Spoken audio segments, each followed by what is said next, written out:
Welcome to today's video, where we delve into a common yet deeply personal issue: the challenge of navigating guilt and duty when parents age alone. We'll explore how adult children manage their lives and careers while being geographically distant from their aging parents. Let's dive in. Here's what we'll cover in today's video. We'll start by reevaluating our perceptions of aging and independence. Then, we'll address the persistent feeling of guilt that many experience. Following that, we'll look at how technology can bridge the distance. We'll also discuss planning for future care. And finally, we'll wrap up by focusing on maintaining mental well-being throughout this balancing act. Let's start by challenging some common preconceptions about aging. It's natural to worry about a parent's future health, but we should be careful not to infantilize them. Many parents in their mid-60s are still active, independent, and capable.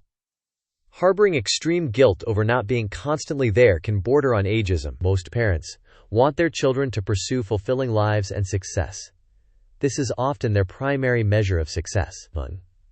By assuming they are helpless or lonely, we risk disrespecting their current capabilities and autonomy. Encourage them to remain socially active and engaged in their hobbies. Let's take a quick quiz to test your understanding so far. What is a common misconception about aging parents? Is it A, they are mostly independent? B, they need constant supervision? C, they prioritize their children's success? Or D, they have limited social needs? You may pause the video now to think about the answer. We'll discuss it in the next section. The correct answer is B, they need constant supervision. This misconception fails to recognize the autonomy and independence many parents retain as they age. Encouraging their independence and social engagement can greatly enhance their quality of life. Now let's discuss the persistent feeling of guilt that often accompanies distance from aging parents. It's worth acknowledging that this guilt may never fully disappear. In fact, even if you were physically close or never moved away, you might still question yourself once a parent passes. It's important to view distance not as a failure, but as a factor that requires intentional planning and quality interaction. To mitigate the effects of distance, technology can be a powerful ally.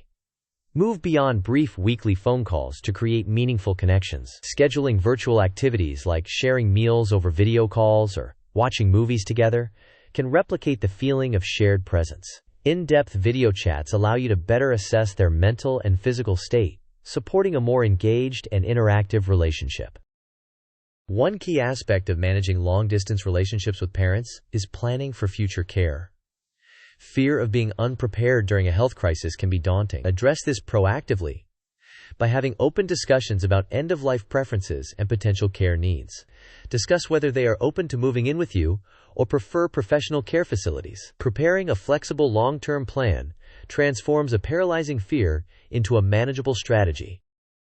Balancing personal success against familial duty can take a toll on one's mental well-being. The emotional conflict of feeling that personal advancement comes at the price of duty can be heavy. Given that immigration and long-distance relationships are inherently tough, it's crucial to seek professional mental health support if the burden becomes overwhelming. This ensures you're emotionally equipped to support your parents when necessary.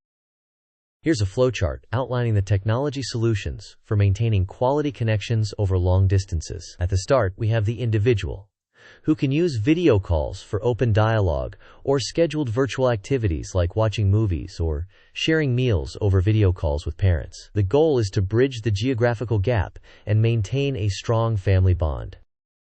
Let's wrap things up. We began by challenging stereotypes about aging and emphasizing independence. We then acknowledged the persistent nature of guilt and the importance of intentional planning. Next, we explored how technology can support quality connections and stressed the necessity of proactively planning for future care. Finally, we highlighted the importance of maintaining your mental well-being. Now, it's your turn. Implement these strategies to improve your own and your parents' well-being despite distance. Thank you for watching today's video. We hope you found it insightful and helpful. If you did, please consider liking this video, sharing it with friends and family, and subscribing to our channel for more content. Your thoughts are important to us, so please leave your comments below. Until next time.